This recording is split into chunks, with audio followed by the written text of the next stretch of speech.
Et bah voilà, je demande rien de plus. Raw ce soir à New York. Ok, voilà, c'est ça que je veux. À Backlash, autant Vince McMahon, autant Vince McMahon, il nous avait chié dessus, clairement. Autant ce Raw-là, ce soir, vraiment très très bon. En même temps, quand on a Money in the Bank, qui est dans à peine, ouais, c'est ça, qui est dans à peine un mois, faudrait peut-être se bouger un petit peu. Il faut savoir que je dis ça parce que, bien évidemment, comme vous le savez peut-être, ou comme vous le savez pas, je pense que c'est les anciens plutôt qui le savent. Money in the Bank, c'est mon pay-per-view préféré. Voilà, après WrestleMania qui est quand même le plus grand de l'année. Mais voilà, Money in the Bank, j'adore tout ce qui est mallette, de savoir qui va gagner, qui va attraper la mallette, qui va pouvoir pendant un an affronter le champion quand il veut, où il veut, vraiment. Ça m'aime de fou. Vraiment, Money in the Bank, c'est vraiment mon pay-per-view préféré. Voilà, il faut savoir que c'est mon pay-per-view préféré. Et du coup voilà le rôle ce soir clairement pour Money in the Bank, car on a vraiment en fait tout était concentré sur le Money in the Bank, on va pas se mentir. On a eu l'opener, donc on a eu Braun Strowman contre Kevin Owens, c'était pour se qualifier pour le match Money in the Bank. Ensuite on a eu donc voilà, après on a eu des matchs bouche-trou bien évidemment. C'était sans compter sur Raw hein, parce que bien évidemment à Raw t'as toujours des matchs bouche-trou. Quand tu fais 3 heures de show, t'es obligé d'avoir des choses qui collent pas. T'es obligé d'avoir des choses qui collent pas, donc t'es obligé de mettre des bouche-trous clairement. Faites revenir Raw à 2h30, je sais pas. Si vous voulez faire un truc plus long que SmackDown, mettez 2h30, mais 3h c'est clairement beaucoup trop long pour un show de catch. Ember Moon, voilà, Sasha Banks contre Ruby Riott contre Ember Moon. Voilà, Ember Moon s'est qualifié également pour le Money in the Bank, là le match féminin. Du coup voilà, c'est sympa d'avoir Ember Moon qui vient juste d'arriver de NXT. Elle avait pas fait grand chose depuis qu'elle était arrivée et là voilà elle gagne et elle se qualifie donc pour le Money in the Bank, là le match féminin. Les mallettes sont horribles d'ailleurs. Clairement, l'année dernière, la mallette de SmackDown pas trop, c'était pas top, mais la mallette des Women's Suit en blanc etc. c'était vraiment stylé. Voilà, là clairement les mallettes sont dégueulasses vraiment. Voilà ce qu'il aurait dû se passer, je pense. C'est voilà, vous savez les mallettes dorées. Quand Randy Orton avait la mallette Money in the Bank, la mallette dorée, c'était l'une des plus belles. Clairement, c'était l'une des plus belles. Et voilà, maintenant que Raw et SmackDown dans un Money in the Bank s'est mélangé, pourquoi ils ont pas fait genre une mallette bleue, une mallette rouge comme à l'époque, et voilà pour les femmes une mallette une mallette par exemple pour les femmes une mallette blanche comme pour les Women's de SmackDown l'année dernière. Je sais pas si vous comprenez un peu ce que je veux dire, mais en tout cas voilà, moi personnellement j'aurais fait ça, une mallette rouge, une mallette bleue, voilà une mallette rouge pour eux, une mallette bleue pour SmackDown et une mallette blanche pour les femmes. Voilà, même si à SmackDown je crois qu'il y a les femmes aussi, donc voilà une mallette genre rose, voilà c'est un truc rose pour mallette rose pour les femmes de Raw et genre mallette qu'est-ce qui court à côté du bleu, on va dire le violet, voilà violet pour les femmes de SmackDown. Enfin j'avoue ça ferait un peu trop féminine, donc bon enfin bref, en tout cas voilà, vraiment différencier les mallettes SmackDown, Raw, vraiment il faut différencier les mallettes. Donc ensuite on a eu G-Normal contre Chad Gable pour je sais pas quoi ce match d'ailleurs nous a donné. Bah rien de spécial, voilà, rien de spécial, c'était juste un match comme ça. Chad Gable manque clairement de charisme, clairement. Mais du coup après voilà, il s'était Rhino contre Drew McIntyre et Dolph Ziggler, les deux, quelle équipe vraiment, Drew McIntyre et Dolph Ziggler, quelle équipe, c'est vraiment un truc de fou.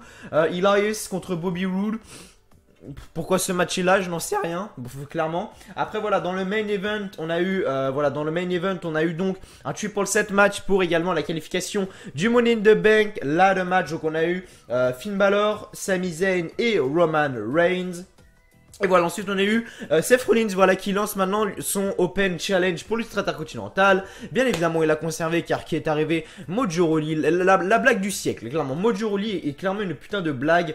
Ensuite on a eu Bray Wyatt et Matt Hardy, voilà, très content de les voir. J'espère que voilà, ils vont être là, pas chaque semaine. Là, ils ont pas été là la semaine dernière à Montréal. Là, ils ont été là. J'espère que la semaine dernière, ils seront pas là. Enfin, voilà, j'aimerais vraiment, voilà, parce que quand on a une superstar quand on a deux superstars ou une équipe, par exemple, qu'on aime beaucoup, il faut savoir que Bray Wyatt et Matt Hardy sont clairement très appréciés des fans. Voilà, une semaine, on les voit pas. Comme ça, on est pressé la semaine d'après de les voir. Et on a encore plus de, comment je pourrais expliquer ça ? On a encore plus de hype de les voir. Voilà, on a encore plus de hype pour les voir. Donc voilà, vraiment Bray Wyatt et Matt Hardy, la meilleure équipe de Raw. Clairement, la meilleure équipe de Raw. Parce qu'à Raw, on va pas se mentir qu'au niveau du shake-up... Alors attendez, je fais juste ça, voilà. Au niveau du shake-up, Raw se sont fait bouffer sur les tag teams. Vraiment, Raw se sont fait bouffer sur les tag teams. Parce qu'à Raw... je veux dire, attends, comme bonne équipe, on va dire, on a Drew McIntyre et Dolph Ziggler, ça fait une. On a Bray Wyatt et Matt Hardy. Et après, on n'a pas grand chose. Vraiment, on n'a pas grand chose. Alors qu'à SmackDown, ils ont The Bar, ils ont les Usos, ils ont les Bludgeon Brothers, ils ont les New Day. Voilà, ils ont vraiment énormément d'équipes. Vraiment, SmackDown. Donc, voilà, Raw, en termes des tag teams, c'est pas très équilibré. Vraiment. On a Sanity aussi qui va arriver à NXT. On a Out of Pain aussi, mais on les voit tellement peu que je me demande où ils sont. On a Sanity aussi à SmackDown. On a The Out of Pain à Raw. Ouais, c'est vrai qu'il y a vraiment 3 équipes. Alors, il y a vraiment 3 équipes vraiment dominantes à Raw. Et à SmackDown, t'en as vraiment 5. Donc voilà, 3 contre 5. C'est vrai que c'est un peu déséquilibré. Mais voilà, en tout cas, si Raw arrive à s'en sortir comme ça, pourquoi pas. Il y a un abonné sur Twitter qui m'a dit que apparemment il y aurait un... Comment ? Il y a un abonné qui m'a dit sur Twitter apparemment que les Usos iraient du côté de Raw parce que voilà, également Vince McMahon trouvait que c'était déséquilibré les deux divisions. Donc voilà, ça ferait 4 et 4. Ok, pourquoi pas. Mais je pense pas, clairement je ne pense pas que les Usos iront du côté de Raw. Du coup voilà, Raw, voilà, vraiment pas mal, voilà, quand je le dis, quand quelque chose est pas mal, je le dis, quand quelque chose est nul comme hier, je le dis également, voilà, vraiment je le dis également parce que il y a vraiment des choses illogiques et qui m'énervent vraiment, pas Backlash hier, j'avais envie de me pendre, mais vraiment, j'avais une corde là, j'avais une corde, une chaise en dessous, j'allais me mettre la tête, j'allais, boum, pousser la chaise et j'allais me pendre, clairement, parce que Backlash, vraiment c'est... Catastrophe, vraiment catastrophique de voir des shows comme ça, bordel. Allez voir ma review si vous l'avez pas vu d'ailleurs. Vraiment, je suis très fier de ce que j'ai fait. Enfin, très fier. Je suis très content du retour que j'ai eu. Voilà, je suis vraiment très content du retour que j'ai eu. Alors attendez, je vais juste regarder les stats. Donc j'ai fait, donc là, 11h41. Donc ça fait même pas. Donc là, je tourne la vidéo à 11h41. Donc ça fait même pas une journée que la vidéo est sortie. Elle a déjà fait plus de 900 vues. Elle a fait plus de 153 likes. Vraiment, merci à vous, vraiment du fond du cœur pour les likes. Vraiment, merci. C'est ce qui me fait vraiment extrêmement plaisir. On a gagné, ouais, plus d'une dizaine d'abonnés en une journée. C'est vraiment mon objectif sur cette chaîne, comme vous le savez. Et du coup voilà, on a fait combien de commentaires? On a fait 179 commentaires. Donc clairement merci à vous du fond du cœur. Je réponds à tous vos commentaires comme vous le savez bien évidemment. Du coup voilà, Backlash c'est un show de merde. Mais voilà, 153 likes quand même, je vous en remercie vraiment énormément. Du coup voilà, comme vous le savez maintenant, ou comme vous le savez pas d'ailleurs, je ne sais pas. Vous savez peut-être pas, sur ma review de SmackDown Live maintenant j'écoute quelques petites promos qui sont arrivées du show. Et là on n'en a pas eu énormément, donc je regarde vraiment celles qui sont postées sur le site officiel, enfin sur la chaîne YouTube de la WWE. Et là vraiment il n'y a que celle de Ember Moon qui est ressortie. Donc voilà, quand on sera au segment Ember Moon, je vais écouter la promo de Ember Moon avec vous. Sa promo de quand elle a gagné le match. Voilà, quand elle a gagné le match féminin, enfin le match féminin pour le ladder match. Et du coup voilà, la semaine dernière je l'avais fait pour SmackDown avec le Miz, je l'avais fait avec le je l'ai fait avec Daniel Bryan et Big Cass si je dis pas de bêtises. Mais du coup voilà, je l'ai fait avec Andrade et Almas. J'espère qu'Andrade et Almas sera là ce soir, clairement, parce que j'ai qu'une hâte, c'est de le voir. Vraiment, j'ai qu'une hâte, c'est de le voir. C'était ma superstar préférée de NXT. Et là, vraiment, j'ai envie de le voir à SmackDown. Vraiment, hâte de voir ce qu'il va faire. Vraiment, hâte de voir ce qu'il va faire. Voir si Vince McMahon va le détruire ou pas. Parce on sait que les superstars qui sont venus de NXT, qui ont réussi dans le main roster, à part Kevin Owens et allez, ouais, Sami Zayn, c'est top, c'est bof quand même. Hein, mais voilà, à part Kevin Owens, vraiment, Finn Balor peut-être, qui sont arrivés vraiment de NXT il y a pas très longtemps et qui réussissent, parce que vraiment il y a des talents mais gâchés. Je veux dire, Tye Dillinger, le mec, ok, bye bye. Après de NXT, il y a plein de superstars, je vais pas toutes vous les citer parce que vraiment, elles ont toutes été détruites. Noé José, le mec va se faire. Le mec se fait déjà enterrer et feud déjà avec Baron Corbin, The Revival, Titus Worldwide. Enfin voilà, vraiment le mec va se faire enterrer au bout de 2 jours. Apollo Crews, voilà, également une superstar qui voilà voilà, une superstar d'NXT partie trop tôt, comme on dit. Mais en tout cas, voilà, on va tout de suite commencer dans la review du show. Donc voilà, les amis, avant de commencer, n'oubliez pas de liker la vidéo si vous l'avez toujours pas fait. 153 likes hier sur la review de Backlash, merci à vous. De vous abonner à la chaîne si vous l'avez toujours pas fait. De mettre un petit commentaire, voilà, ça fait toujours extrêmement plaisir. D'activer les notifications, voilà, si vous êtes abonné ou si vous ne l'êtes pas, d'activer les notifications pour savoir dès que je sors une vidéo. Parce que YouTube, en ce moment, a énormément de problèmes. Ça tourne ça sur YouTube, tous les youtubeurs genre qui ont 1 million d'abonnés ou quoi, ils le disent, voilà, c'est à dire que YouTube bug maintenant, c'est à dire que maintenant quand on sort une vidéo ou quoi, genre pendant 10 minutes elle va ni apparaître dans les notifications, ni apparaître sur la chaîne, ni dans les fils des abonnements. Donc la vidéo c'est impossible de la voir au bout de 10 minutes. Donc je la vois, je fais ah ouais quand même, il n'y a que 5 vues au bout de 10 minutes pour une vidéo, pour une chaîne de 1 million d'abonnés. C'est clairement faible. Du coup voilà, activez la petite notification, comme ça vous aurez quand même une chance sur 2 de recevoir la petite vidéo. Du coup voilà les amis, on va tout de suite rentrer dans la review du show. Voilà, le 7 mai, c'était à Uniondale, New York. Quel accent. Donc voilà, les commentateurs Michael Cole, Corey Graves, Jonathan Coachman, bien évidemment. Le show commence avec Michael Cole qui nous souhaite la bienvenue et Kurt Angle, le General Manager, arrive sur le ring. Il nous fait une longue promo, clairement une longue promo. Braun Strowman arrive, ensuite Kevin Owens arrive et voilà, en gros ça nous donne un match juste après entre Kevin Owens et Braun Strowman pour se qualifier pour le Money in the Bank. Là le match masculin, c'était sans compter sur la victoire de Braun Strowman car voilà, Braun Strowman c'était sûr à 200% qu'il allait gagner. J'ai vu un truc sur Twitter comme quoi, voilà, maintenant Braun Strowman est la superstar favorite de Vince McMahon. Alors attendez, je vais essayer de vous trouver l'article. Alors attendez, on va taper Vince McMahon et Braun Strowman. Vince McMahon, Braun Strowman. Parce que j'ai vu qu'apparemment, a du Roman Reigns ou pas du Roman Reigns? Non, je pense pas quand même, je pense pas. Voilà, Braun Strowman est-il devenu le favori de Vince McMahon? Il y a énormément de rumeurs qui tournent sur ça. Article oh, putain, je bégaye. Article catch au quotidien. Donc du coup, voilà. Donc très populaire actuellement à la WWE, Braun Strowman ne cesse d'impressionner les fans. Derrière le booking du lutteur se cache un seul homme. Comme vous le savez tous, Vince McMahon. C'est lui qui fait vraiment tout. Voilà. Pour ceux qui ne savent pas, c'est lui qui fait vraiment tout. Il a des officiels, etc. Donc c'est vraiment lui qui dit, voilà, cette superstar, je veux la push. C'est pour ça que Roman Reigns est aussi push actuellement. Et voilà, donc voilà, également ce qui a été marqué entre parenthèses, les gens se demandent est-ce que Roman Reigns est considéré comme étant le lutteur aux yeux de la WWE et de Vince McMahon. Bien évidemment, Vince est un très grand fan du travail de Braun Strowman actuellement et on lui a même dit qu'il était très impliqué personnellement dans son succès. Mais en ce qui concerne The Guy, donc Roman Reigns à la WWE, il n'y a aucune indication en interne comme quoi Roman Reigns aurait perdu cette place parce que voilà, il faut savoir que Roman Reigns est clairement la superstar favorite de Vince McMahon, c'est pour ça qu'il est en main event, qu'il gagne tous ses matchs jour après jour après jour, même si ce soir il a perdu d'ailleurs, même si ce soir il a perdu, mais en tout cas voilà, Braun Strowman a gagné ce match avec son running power slam. Kevin Owens l'a clairement mis en danger, Kevin Owens clairement l'a clairement mis en danger, il s'est vraiment très, c'est vrai, putain j'en ai marre de bégayer.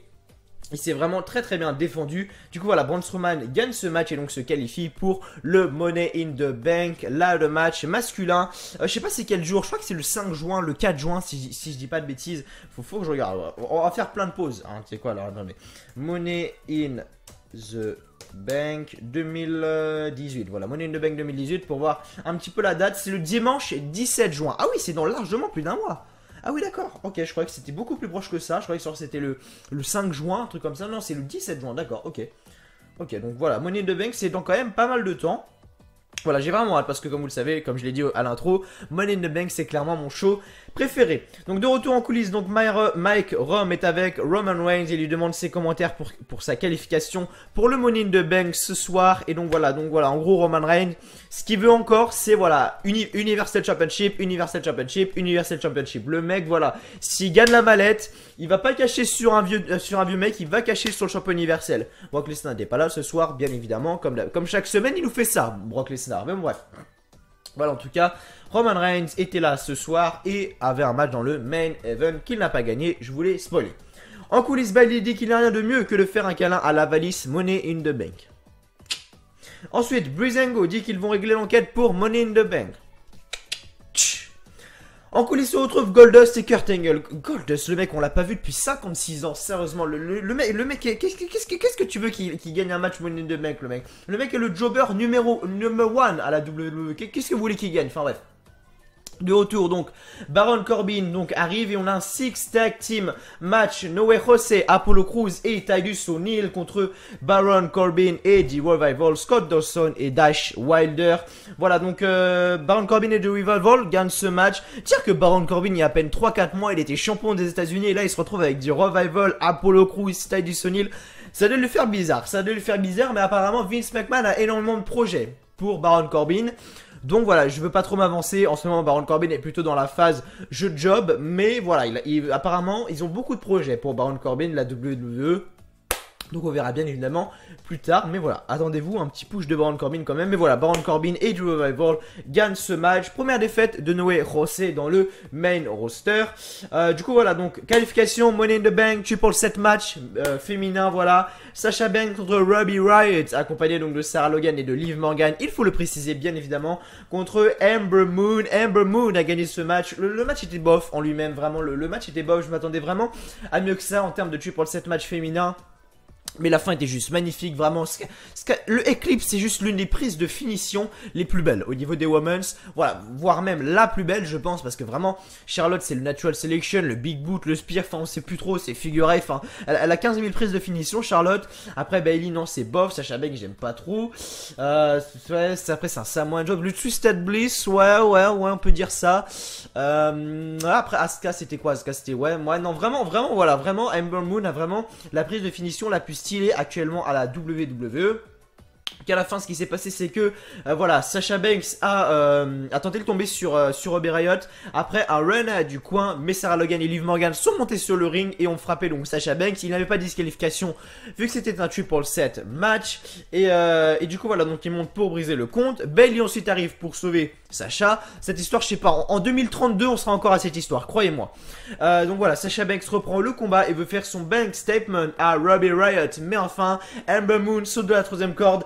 The Eclipse de Ember Moon pour la victoire. Donc Ember Moon se qualifie pour le Money in the Bank, là de match féminin. Il y aurait Mono Ronaldo, le commentateur de la NXT. Je pense qu'il aurait clairement pété un câble, mec. Vraiment, je pense qu'il aurait clairement pété un câble. Et du coup voilà, donc gagnante Ember Moon. Et ensuite on a eu un petit segment en backstage avec Charlie Caruso qui a demandé à Ember Moon ses commentaires. Et donc voilà, en gros Ember Moon a dit que elle prouve toujours le contraire aux gens, voilà. Et c'est seulement que le début, elle va s'élever pour prendre ce contrat Money in the Bank. Donc on va écouter juste la petite promo en anglais, voilà, comme d'habitude. Maintenant on fait ça sur la chaîne, bien évidemment, nouvelle, c'est une exclusivité. Excuse me, Ember. You're headed to the Money in the Bank ladder match. What's your reaction to what some may consider an underdog victory? You know what? I'm over the moon. An underdog, you can say whatever you want. People have tried to put limits on me my entire life. And you know what? I prove them wrong and rise to the challenge each and every time. Tonight, I seized an opportunity and I proved that I am skill, honor, and heart. So this is only the beginning. Donc voilà, voilà, mon téléphone a coupé, voilà, j'avais plus de batterie, enfin bref, voilà, du coup ça a coupé, mais voilà, Ember Moon, on a écouté un petit peu sa promo, donc là on est juste après, donc là du coup j'étais obligé de brancher mon chargeur là au téléphone, enfin bref, voilà, sur mon PC, et du coup voilà, donc si je regarde l'écran là maintenant, c'est parce que voilà, je peux pas le poser sur mes genoux, sinon ça va tomber, enfin c'est tout un bordel de toute façon, mais voilà, Ember Moon bien évidemment a gagné ce match, et donc on a écouté sa petite promo et du coup voilà, c'était vraiment assez sympa, voilà, c'était vraiment assez sympa. Ember Moon, est-ce que je pense qu'elle va gagner ce Money in the Bank féminin? Il y a des chances, vraiment il y a des chances, parce que voilà, de toute façon faut voir qui va y avoir dedans. C'est sûr que s'il y a que des Sarah Logan, des Liv Morgan, des Dana Brooke, etc., c'est sûr qu'elle va gagner. Et si par exemple on a du Sasha Banks, on a du Bayley, on a du Ember Moon, on a du, parce que je crois que c'est à 6 hein, le Money in the Bank. Si on a Ember Moon, si on a Sasha Banks, si on a Alexa Bliss, si on a voilà, si on a vraiment des Women's comme ça, clairement ça peut vraiment être très dur et je ne saurais pas vraiment qui pronostiquer. Et c'est ça que j'aime bien également avec le Royal Rumble, avec le Money in the Bank, c'est que tu sais pas qui pronostiquer, parce que tu ne sais pas qui va gagner en fait. Tu sais pas qui va gagner comparé à un match genre 1 contre 1 ou quoi. Vraiment le Money in the Bank, tu dis putain il y a 6 personnes, mais qui va gagner, ça peut tellement être serré. Et c'est ça également que j'aime beaucoup avec le Royal Rumble, tout simplement. Putain, Royal Rumble, Money in the Bank bordel. Avec le Money in the Bank, qui a prédit que Baron Corbin aurait gagné l'année dernière, avec la carte qu'on avait, avec les superstars qu'on avait dedans, qui aurait dit que Baron Corbin allait gagner le contrat. Pas moi en tout cas, mais voilà, en tout cas, on a retrouvé Bobby Lashley avec Renee Young pour une interview juste après. Le mec avec zéro charisme. Zéro charisme. Bon bref, ensuite en coulisses, Kevin Owens était donc avec Sami Zayn, et donc Kevin Owens a dit qu'il y a eu une conspiration entre eux, machin. Et mais voilà, en tout cas, vraiment segment, pas que j'en ai rien à foutre, mais pas loin, vraiment pas loin. Ensuite donc, Sunil Singh nous présente Jinder Mahal, et donc ça nous a lieu à un match entre Jinder Mahal et Chad Gable, également un mec qui dégage rien. Chad Gable je trouve vraiment fade au niveau de son charisme, etc. Donc voilà, j'accroche pas, je suis très content de la victoire de Jinder Mahal, clairement, car comme vous le savez, Jinder Mahal j'aime bien comparé aux gens, voilà, je sais pas ce que vous lui trouvez pas de bien, Jinder Mahal, je sais pas, le mec certes il se pique toute la journée pour avoir des veines sur veines, mais quand on voit la crevette que c'était en 2010 et le mastodonte que c'est en 2018, voilà, vraiment, on voit que Jinder Mahal, il s'est quand même, il a quand même bossé dur pour en arriver là. Mais en tout cas voilà, après le combat donc G-Normal gagne ce match avec son Coloss. Et après le combat donc Sunil se moque de Chad Gable. Et donc Chad Gable il pousse Sunil Singh et G-Normal il le regarde comme ça, il fait non non non non. Il l'a détruit, il l'a mis dans le poteau, il a fait une souplesse sur la corde. Ensuite il lui a mis un coup de pied pour le dégager du ring comme une vieille merde. Et Chad Gable voilà. Donc voilà G-Normal est qualifié. Enfin, non c'est même pas un match de qualification, c'était un match qui ne servait strictement à rien. Entre les deux, mais bon en tout cas G-Normal gagne ce match. Ensuite en coulisses on a Alexa Bliss qui dit qu'elle va remonter en haut de la division quand elle va gagner le contrat Money in the Bank et encaisser sa valise contre Nia Jax. Ensuite, de retour en coulisses, Zack Ryder est avec Kurt Angle. Zack Ryder dit que il est dans sa ville natale, il n'y a rien de mieux que le héros local gagne dans sa ville. G-Normal arrive et demande si Kurt Angle a vu le combat. Il mérite donc sa place pour un combat de qualification. Voilà, donc voilà, le match de ce soir était pour donner voilà, un match de qualification à Jinder Mahal. Il doit changer le triple set match en 4-way et Kurt Angle dit que la réponse est non. Dommage, vraiment dommage, mais bref. Heath Slater et Rhino contre Drew McIntyre et Dolph Ziggler. Bien évidemment, Drew McIntyre et Dolph Ziggler sont juste exceptionnels, vraiment. Dolph Ziggler et Drew McIntyre font leur finisher, voilà, c'est-à-dire que Drew McIntyre, son finisher d'habitude c'est le Claymore Kick, donc c'est un gros coup de pied dans la face. Et Dolph Ziggler, comme vous le savez, c'est le zigzag, donc ils font en même temps. Drew McIntyre se projette dans les cordes, Dolph Ziggler zigzag, une belle synchronisation entre les deux. Et voilà, Bigfoot, voilà Bigfoot en gros sur, c'était sur qui là? C'était sur Rhino, non sur Heath Slater pour le compte de 3, du coup voilà. Drew McIntyre et Dolph Ziggler remportent ce match. De retour sur le ring, Elias est sur le ring et bien évidemment sa catchphrase We was to walk with Elias. Elias, bien évidemment, excellent Elias, vraiment, comme à Backlash, vraiment à Backlash. Il s'est fait couper par tout le monde, vraiment. Le mec s'est fait couper par New Day, il s'est fait couper par Rusev, il s'est fait couper par Noé José, par la taille du Swallow, il y avait même Breathing Go derrière. Enfin voilà, vraiment, le mec. Oh! Donc bref, une coupure encore une fois, désolé. Du coup voilà, donc Elias est sur le ring bien évidemment. Et voilà, Elias comme d'habitude fait son petit segment en guitare sur le ring. Et voilà, la foule chantait Rusev Day, Rusev Day. Et ensuite la musique de Bobby Roode l'a coupé qu'elle allait faire sa chanson comme chaque semaine bien évidemment. Donc ça nous a donné lieu à un match entre Elias et Bobby Roode. Bobby Roode a gagné ce match avec son Glorious DDT pour le compte de 3. Voilà, c'était ni un match pour qualification pour le match Money in the Bank ou quoi, mais voilà, le segment était vraiment assez sympa, vraiment le match était assez sympa. Le segment également, voilà, en même temps quand on a Elias sur le ring, c'est clairement quelque chose de très très bon, vraiment. Ensuite donc on a eu de retour, on a eu Seth Rollins qui a lancé son Intercontinental Open Challenge et qui est arrivé Mojo Rawley, la blague du siècle, vraiment. Donc voilà, ça nous a donné lieu à un match Seth Rollins contre Mojo Rawley. Seth Rollins a gagné ce match, même si Mojo Rawley, je trouve qu'il était trop dominant pour comment Seth Rollins doit être booké. Le mec a affronté Finn Balor, il a affronté The Miz, etc. Et là, il s'est fait limite détruire par Mojo Rawley, même s'il a gagné le match, bien évidemment. Avec son curb stomp comme d'habitude. Mais voilà, je crois que le curb stomp, on m'avait dit qu'il était le curb stomp, ouais, c'était ça. Même la WWE l'avait dit qu'il était trop dangereux et qu'il devait être retiré. Et là, je sais pas pourquoi il le fait tout le temps maintenant. Donc voilà, allez comprendre. Putain, qu'est-ce qui fait chaud, bordel. Regardez mes cheveux, sérieusement. Enfin, ouais, vraiment, c'est la merde. Du coup, voilà. Donc ensuite, on a eu donc le retour des catcheurs. Donc on a eu Bo Dallas et Kurt Sassel contre Bray Wyatt et Matt Hardy. Clairement, équipe exceptionnelle, vraiment. Et donc voilà, à la fin, Bray Wyatt et Matt Hardy font un Sister à Big L à 2 sur Curtis Axel pour le compte de 3. Et donc Bray Wyatt et Matt Hardy ont gagné ce match. Vraiment très bon, très bonne équipe. Vraiment, j'adore les deux. Vraiment, j'adore les deux. Matt Hardy et Bray Wyatt, c'est vraiment une équipe exceptionnelle. Vraiment, j'ai très hâte de les voir au live event le 19 mai à Paris en mai 2018. Donc voilà, c'est dans 11 jours les amis. C'est dans 11 jours, bordel. C'est bientôt. Vraiment, c'est bientôt. Je suis vraiment très content. En coulisses, donc, Natalya dit que c'était un honneur de combattre dans le premier Money in the Bank, là, le match féminin, et elle sait ce qu'il faut faire pour gagner cette année. En coulisses, donc, Baron Corbin dit qu'il se sent mal pour les autres qui croient devenir Money in the Bank, champion Money in the Bank. L'année dernière, il a gagné, cette année, ce ne sera pas, ce sera... What the fuck?